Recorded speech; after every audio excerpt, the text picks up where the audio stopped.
नमस्कार दोस्तों, कैसे हैं आप लोग। जैसे कि आपको पता ही होगा, मैं सूर्यवंशी 070। दोस्तों, मेरी माताएं, मेरी बहनें, अर्कवंशी समाज के सभी भाई बंधु सूर्यवंशी 070 का प्रणाम स्वीकार करें। मैं सूर्यवंशी 070 की भांजी शिवानी सिंह सूर्यवंशी आप सबको सादर प्रणाम करती हूँ। दोस्तों, जैसे कि आपको पता ही होगा, पिछले ब्लॉग में मैंने अर्कवंशीय क्षत्रिय समाज की महारानी भीमा देवी जी के बारे में कुछ बातें बताई थी और आज मैं आपको महाराजा त्रिलोकचंद जी के बारे में बहुत सारी बातें बताने वाला हूँ, जो कि बातें इतिहास से हटा दी गई, लेकिन मैं आज उन बातों को पूरा करके रहूंगा।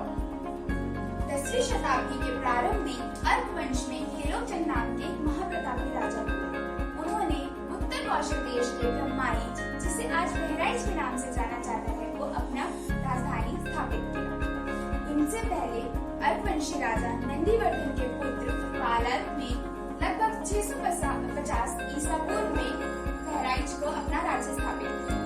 लगभग 1600 वर्षों के उपरांत उनके वंशज त्रिलोकचंद ने पुनः बहराइच में अपना राज्य स्थापित किया। राजा त्रिलोकचंद सूर्य के उपासक थे। उन्होंने अपने पूर्वजों की भांति ही बालर्क की उपाधि धारण की। इसी कारणवश उनका वंश अर्कवंश कहलाया। राजा त्रिलोकचंद सूर्य के उपासक थे, इसलिए उनकी यादगार में बहराइच के समीप एक भव्य सूर्य मंदिर बनाया गया है, जो बालर्क मंदिर कहलाता है। दोस्तों, सन 918 ईसा के लगभग दिल्ली के राजा विक्रमपाल को पराजित करके त्रिलोकचंद ने दिल्ली पर अपना शासन कायम किया। अर्कवंश के ये पहले राजा थे जिन्होंने दिल्ली पर अपना राज शासन स्थापित किया। दिल्ली को जीतने के बाद राजा त्रिलोकचंद ने अपने राज्य का विस्तार किया तथा कई अन्य राज्यों एवं नगरों में अपने अधीन कर लिया। राजा त्रिलोकचंद अर्कवंश के एक प्रतापी राजा थे, किंतु कुछ लोगों ने उन्हें दूसरी जाति का बताया है। भारतीय इतिहास में तिथियों का बहुत अधिक घालमेल है। इसी का लाभ उठाकर कई पोंगा पंडितों एवं छद्म इतिहासकारों द्वारा द्वेष एवं स्वार्थवश अनेक भ्रम पैदा किए गए। अंग्रेज भी राजा त्रिलोकचंद के संबंधित अनेक लेखों में भ्रमित नजर आते हैं। भारतीय इतिहास में लगभग 14 विक्रमादित्य नामधारी राजा हुए। इसी प्रकार अलग अलग जातियों में त्रिलोकचंद नाम के भी कई राजा पाए जाते हैं।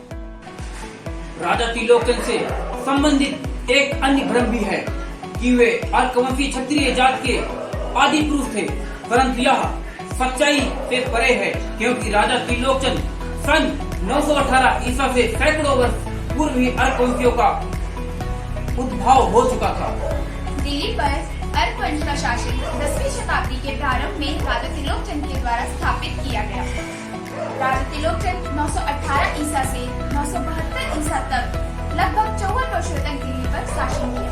दिल्ली पर अर्कवंशियों ने लगभग 175 वर्ष तक दिल्ली पर शासन किया।